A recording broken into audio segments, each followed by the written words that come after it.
YouTube has the potential to have a lot of positive influence and incredible reach for so many people as a learning tool and a resource. But here are some issues that I have with the commerce part of it that seems to take over most of what I come across. I want to talk to you about something that's been bugging me, and I suspect it's been bugging you too. So I was looking to buy a piece of gear, or at least researching it, and I go on YouTube, and this has been happening for a couple of years now specifically, but it's gotten even worse lately.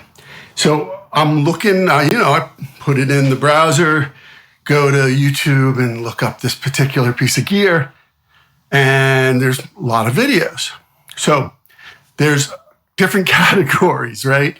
So there's influencers, like YouTube famous people. There's guitar players, like hot stuff guitar players. There's manufacturer videos.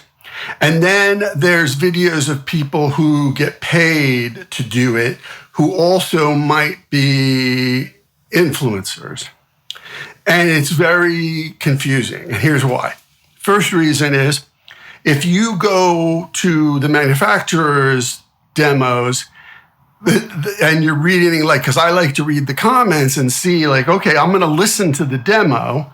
And a lot of times the manufacturer demo is more of a tutorial or an introduction. Either one's fine. But when you read the comments, it's all like, oh, you're the best.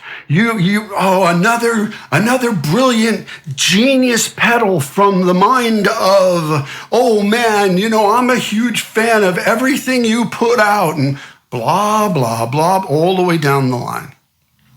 Tells me nothing. And the demo is sort of an introduction / tutorial, but it's not going deep into it. It just tells you what it does. It's available now, and here are some presets. It doesn't tell you everything it can do. So that's one demo, just people gushing to the manufacturer, to the designer of the pedal. 2, guitar players. If you ever go to a guitar player's demo page, and they're like legend many on YouTube, of course, right? And you read the comments, it's all about, oh man, you slayed that tune. You've never played better. Oh man, what's the name of that song? Your guitar playing just blows me up. I am your biggest fan. Did you write that tune? Oh my God, your playing is elevated to the stratosphere. And what was that C9 7 flat 13? Nothing about the pedal, just blowing smoke at the guitar player. The influencers don't go in depth enough for me. They are there to introduce the pedal, and they're paid to do so. They're given a pedal. Sometimes they're given a pedal and money, and they just it's a very perfunctory introduction. There are very few people who go super in depth and show it to you in a real world environment, like how they would use it as a musician who makes music for a living, or at least aspires to make music for a living. This has been my only job for 32 years, right? That's all I do. And then I don't want another job. I'm glad I haven't had another job for 32 years. But if you really aspire and are serious about making music, you need to know how it's going to work for you in that environment, how it's going to work in the studio, how it's going to work live, how easy is it to switch it, how easy is it to program, is it very tactile, is it something that needs a separate controller to change presets and expression pedal, and how does it play with other pedals, and et cetera, et cetera, et cetera. Real world stuff. Very few demos do that. One guy who does it, J. Leonard J. That dude, and don't think this goes over the heads of my friends who are pros either. Because I talked to a couple of them this week and they're like, yeah, that guy Jay Leonard Jay, he's really good. Another one I've mentioned before in the past is Edge of Breakup. If you want to know how the pedal is actually going to sound, because a lot of times I've heard demos of a pedal and bought it and I get it home and I'm like, that's not how it sounded. So there's a lot, I don't know what they're doing. I don't know. It boggles my mind. But Edge of Breakup, if you watch his demos, they're going to be exactly what you think they are when you get it home. That's super valuable to me. Another person I'm really impressed with, I told Henry Kaiser about this week, is Megan L. I don't know if you've seen Megan L's demos, but they're like animated. She doesn't even appear in it. She just plays and creates a tune and shows, okay, the left channel guitar sounds like this, the right channel's like this, the bass is going through this, and she animates it, and you're actually hearing it practically in a real world environment. So that's a double thumbs up to Megan.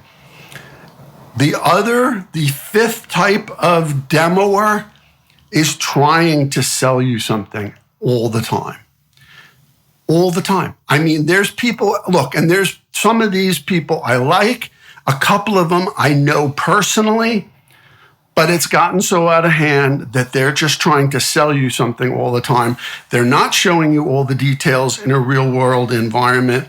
They're not doing anything other than introducing it to you.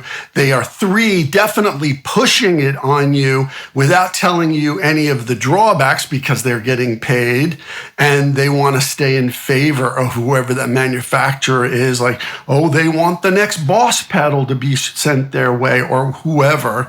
And four, they're not ever, like none of those people I've ever seen play on a record. Ever.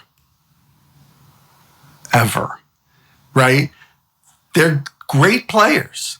I admire some of them immensely, but I've never seen them make a record, play on a record, or be in, or even in a touring band of someone I knew about that isn't like a personal friend of theirs.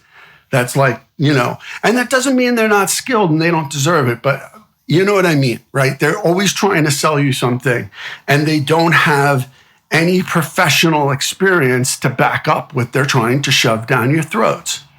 So those are the five things that bug me about GearTube.